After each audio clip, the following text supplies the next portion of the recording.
Haleluya. Mbanje kubasuhuza mu izina ry'umwami wacu Yesu Kristo. Ubuntu n'amahoro biva ku Mana Data wa twese bibane namwe mwese aho muri hirya hino mudukurikiranye. Turabakunda cyane. Uyu mugoroba tubifurije kugubwa neza aho muri hose muduteza amatwi kuri Kepo TV 47. Amahoro y'Imana abane namwe. Kuri uyu mugoroba wo kuramya Imana, reka tubanze dusenge tuyambaze kuko ariyo Mana itwitaho ko bukeye nuko bwije. Uwiteka Mana, uri Imana nziza, Imana y'imbaraga ndetse n'ubutware. Ikuzo n'icyubahiro bigose intebe yawe yera. Iby'igiciro byose biri mu biganza byawe.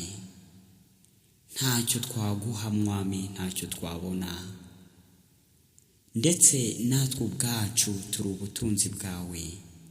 Mana, tuguhaye ubwenge bwacu n'imitima yacu ngo biyobore kuko uri Imana. Reka ubane natwe kandi uganze. Reka ubuntu bwa n'amahoro bibe kuri twe twese mu izina rya Yesu. Amen.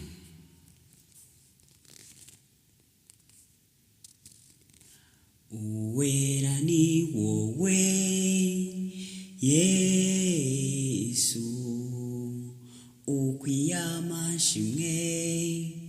Uwera ni wowe, uwera ni wowe Yesu, ukwiye amashimwe.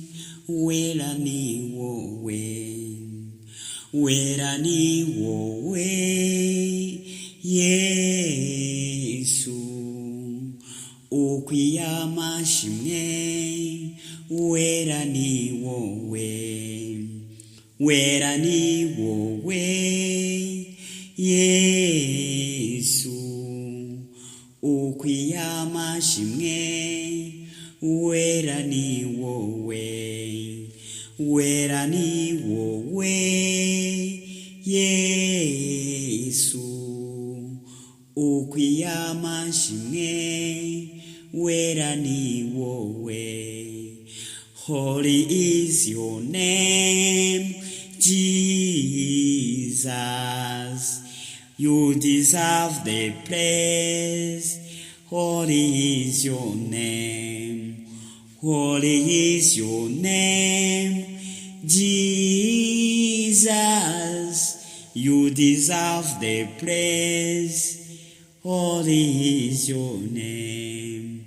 Holy is your name, Jesus.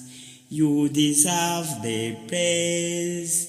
Holy is your name. Uwera ni wowe Yesu, ukwiye amashimwe.